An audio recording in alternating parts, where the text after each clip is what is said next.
Laptop స్పీడ్‌గా పనిచేసే విధంగా చేసుకోవడానికి పీసీ మేనేజర్ సాఫ్ట్‌వేర్ ఉపయోగపడుతుంది. ప్రస్తుతం ఈ సాఫ్ట్‌వేర్ అనేది బీటా వెర్షన్‌లో అందుబాటులో ఉంది. ఈ సాఫ్ట్‌వేర్ ఇన్‌స్టాల్ చేసుకున్న తర్వాత 2 ఆప్షన్స్ చూపిస్తాయి. ఒకటి మెమరీ యూసేజ్, రెండోది టెంపరరీ ఫైల్స్. ఇక్కడున్న బూస్ట్ ఆప్షన్ మీద సెలెక్ట్ చేసుకున్న తర్వాత బ్యాక్‌గ్రౌండ్‌లో సాఫ్ట్‌వేర్లు ర్యామ్ యూజ్ చేసుకోవడం తగ్గుతుంది. టెంపరరీ ఫైల్స్ అనేవి డిలీట్ అవుతాయి. నెక్స్ట్ ప్రాసెస్ మేనేజ్మెంట్‌లోకి వెళ్ళినట్టయితే ఇక్కడ బ్యాక్‌గ్రౌండ్‌లో రన్ అవుతున్న సాఫ్ట్‌వేర్లు చూపిస్తూ ఉంటాయి. ఇవి మనకి ల్యాప్టాప్ యొక్క ర్యామ్‌ని, ప్రాసెసర్‌ని యూజ్ చేసుకుంటాయి. ఇక్కడ మనకు అవసరం లేని వాటిని ఎండ్ అని సెలెక్ట్ చేసుకుంటే అవి బ్యాక్‌గ్రౌండ్‌లో వర్క్ అవ్వడం ఆగిపోతాయి.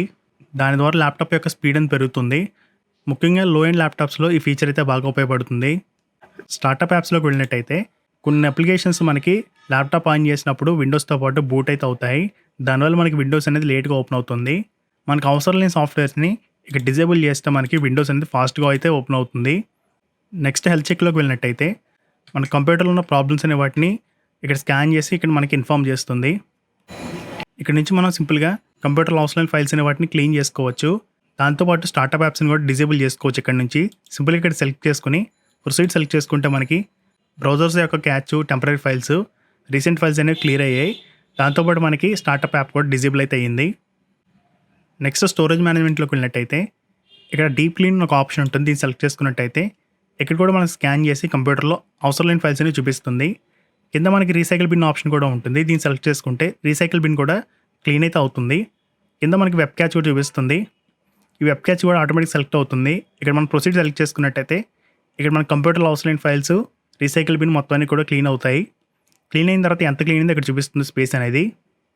Next manage large files option select చేసుకుని సీ డ్రైవ్లో ఉన్న లార్జ్ ఫైల్స్ యొక్క ఇన్ఫర్మేషన్ తెలుసుకోవచ్చు. సో ఇక్కడ నేను 1 GB కంటే ఎక్కువ ఉన్న ఫైల్స్ యొక్క ఇన్ఫర్మేషన్ తెలుసుకుందామని 1 GB సెలెక్ట్ చేసుకున్నాను. తర్వాత ఇక్కడ టైప్స్లో మీకు ఏ ఫైల్ టైప్ కావాలో ఫైల్ టైప్ సెలెక్ట్ చేసుకోండి. నేను మొత్తం ఫైల్ టైప్ సెలెక్ట్ చేసుకున్నాను. View in file explorer select చేసుకున్నట్టయితే సీ డ్రైవ్లో ఉన్న లార్జ్ ఫైల్స్ అని ఇక్కడ చూపిస్తుంది. ఇక్కడ ఉన్న ఈ 2 ఫైల్స్ 1 GB దాటి సీ డ్రైవ్లో ఉన్నాయి. సో ఇలా అవసరమైన వాటిని మనం తెలుసుకుని వాటిని సింపుల్గా డిలీట్ అయితే చేసుకోవచ్చు.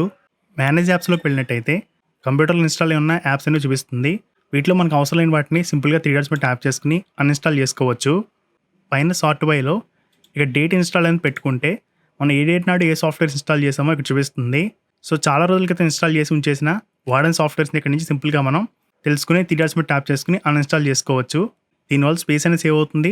బ్యాక్గ్రౌండ్లో అనవసరమైన సాఫ్ట్వేర్లు రన్ అవ్వడం తగ్గుతుంది. నెక్స్ట్ సెట్టింగ్ వచ్చేసరికి స్టోరేజ్ సెన్స్ సెలెక్ట్ చేసుకున్నట్టయితే ఇక్కడ ఆటోమేటిక్ యూజర్ కంటెంట్ క్లీనప్ అనేది ఆన్ చేసుకోవాల్సి ఉంటుంది. ఇక్కడ మనకి 2 యూజ్ఫుల్ ఆప్షన్స్ ఉంటాయి. ఒకటి వచ్చేసరికి రీసైకిల్ బిన్ అనేది ఎన్ని రోజుల తర్వాత ఆటోమేటిక్గా డిలీట్ అవ్వాలో పెట్టుకోవచ్చు. ఇక్కడ క్లిక్ చేసుకుని ఇక్కడ నేను 1 డే తర్వాత రీసైకిల్ బిన్ అనేది ఆటోమేటిక్గా డిలీట్ అయ్యే విధంగా పెట్టుకున్నాను. నెక్స్ట్ డౌన్లోడ్ ఫోల్డర్ సంబంధించి ఆప్షన్ అయితే ఉంటుంది. మనం చాలా ఫైల్స్ అనేవి డౌన్లోడ్ అయితే చేస్తాము. వాటిలో కొన్ని అయితే అసలు ఓపెన్ చేయము. అలా డౌన్లోడ్ చేసి ఓపెన్ చేయని ఫైల్స్ అనేవి ఎన్ని రోజుల తర్వాత ఆటోమేటిక్గా డిలీట్ అవ్వాలో ఇక్కడ పెట్టుకోవచ్చు.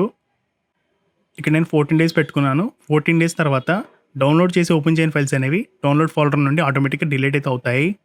తరువాత సెక్యూరిటీలోకి వెళ్ళినట్టయితే ఇక్కడ విండోస్ అప్డేట్ అని సెలెక్ట్ చేసుకుని విండోస్ అప్డేట్ యొక్క ఇన్ఫర్మేషన్ తెలుసుకోవచ్చు. విండోస్ అనేవి అప్డేట్ చేసుకోవచ్చు. బ్రౌజర్ ప్రొటెక్షన్లోకి వెళ్ళినట్టయితే ఇక్కడ చేంజ్ డిఫాల్ట్ బ్రౌజర్ సెలెక్ట్ చేసుకుని మనం రెగ్యులర్గా వాడే బ్రౌజర్ని డిఫాల్ట్ బ్రౌజర్గా పెట్టుకోవాల్సి ఉంటుంది. బ్లాక్ చేంజ్ వే మెలీషియస్ యాప్ అనేది ఎనేబుల్ చేసుకోవాల్సి ఉంటుంది. బ్రౌజర్స్ని మెలీషియస్ యాప్స్ నుండి ప్రొటెక్ట్ చేస్తుంది. ఈ సాఫ్ట్వేర్ని డౌన్లోడ్ చేసుకోవాలనుకుంటే pcmanager.microsoft.comలోకి వెళ్ళాల్సి ఉంటుంది.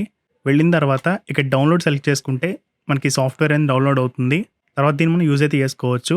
ఇది విండోస్ 10, విండోస్ 11లో మాత్రమే పనిచేస్తుంది.